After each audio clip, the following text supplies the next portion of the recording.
Hi, I'm Rachel Giselquist. I'm a senior research fellow at UNU Wider in Helsinki, and I'm here with Omar McDoom, who is a political scientist at the London School of Economics and who also happens to be my husband. And Omar has a new book out, and we're talking about the book today. So tell us, Omar, what is the book about? So the short title of the book is The Path to Genocide in Rwanda. And for those of you who are wondering about the virtual background, yes, that is Rwanda, a photo I took of the Nyungwe rainforest. So the book answers two fundamental and very common questions that people have about Rwanda. How and why did the genocide happen? And how and why did many Rwandans, but not all, come to participate in it? So let's think about the first question first. Could you give us your 30-second elevator version of your argument? So I would break up my explanation then into the longer term risk factors for violence in Rwanda, and then the shorter term events that triggered the genocide.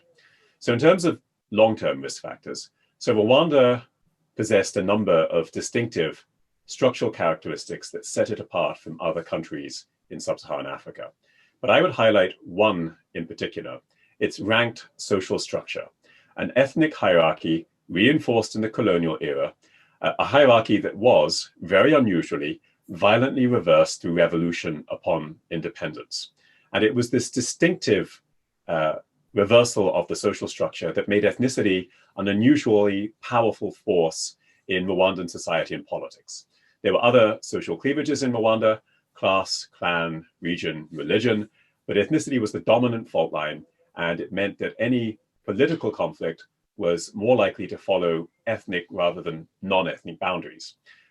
So it was against this unusually, this unusual baseline that three shorter term events coincided with devastating results. First, a civil war, 1990, a move to democratize, 1991, and finally the fateful assassination of the head of state in 1994. So war, democratization, and assassination.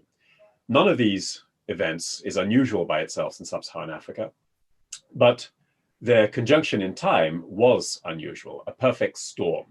And in the book, I explain how each of these three macro-political events pushed Rwanda closer to genocide. So if we were to borrow the metaphor from criminal law of motive, opportunity, and means, well, war and liberalization provided the motive for genocide, a threat. Liberalization and assassination created the opportunity for genocide, a chance for extremists to capture the state.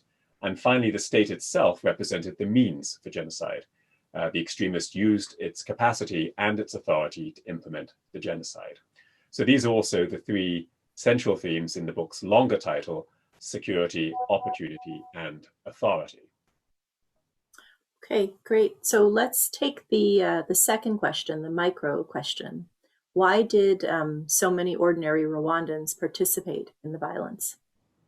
So in a nutshell, I showed that it was not just who you were, it was also where you lived and whom you knew that explained why some Rwandans were drawn into the violence and others not. So three types of factors: dispositional, situational, and relational.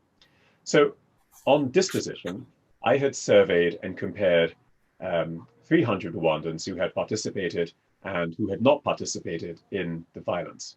And at first, there were a few differences that were apparent, but through deeper investigation, it became clear that there was heterogeneity among the participants.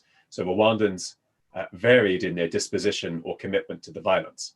These dispositions were not fixed, but crudely, participants could be classified into extremists, opportunists, and conformists, and the non-participants as resistors.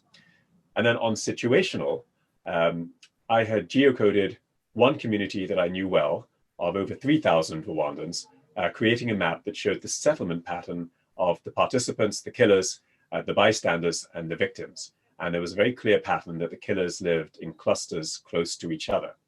And then finally, to show the role of the relational forces, I had compared the social networks of over 100 participants and non-participants and found that those who had participated in committed violence, that their social networks were different.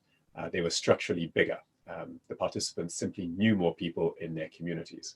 So all three types of factors mattered: dispositional, who you knew; situational, where you lived; and relational, whom you knew. Great. So there's been a lot published on the Rwandan genocide. Can you tell us what's new here? What's new about the book?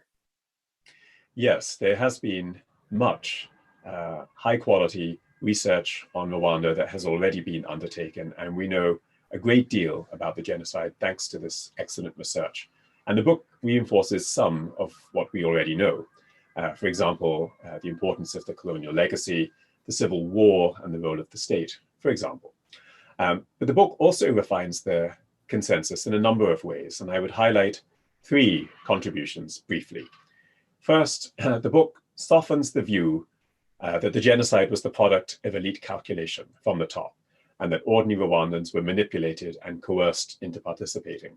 I find and show that there was also popular pressure from below for the genocide. So second, the book challenges the view that Rwandans were widely radicalized before the genocide, that they were ready to kill. So I find that Rwandans also radicalized as a result of the violence. So some killed first and then developed extremist negative views thereafter. So radicalization then was both a cause and a consequence of the act of violence. So third, finally, the book invites us to reconsider how Rwanda's exceptionally high population density mattered for the genocide. So the conventional wisdom is a neo-Malthusian argument that there were too many people and too little land. But I show, or I believe, that it was more sociological than ecological in nature, how density mattered. The high population density meant that there were dense social networks in which people were enmeshed, and these networks amplified the social forces of co-optation, conformity, and coercion in the genocide. There are a number of other contributions that the book makes, and I will make separate videos explaining each of those. Okay, well, thank you very much. I'm excited to see the book out in print, and I'd encourage everybody to buy it. Okay, thank you very much.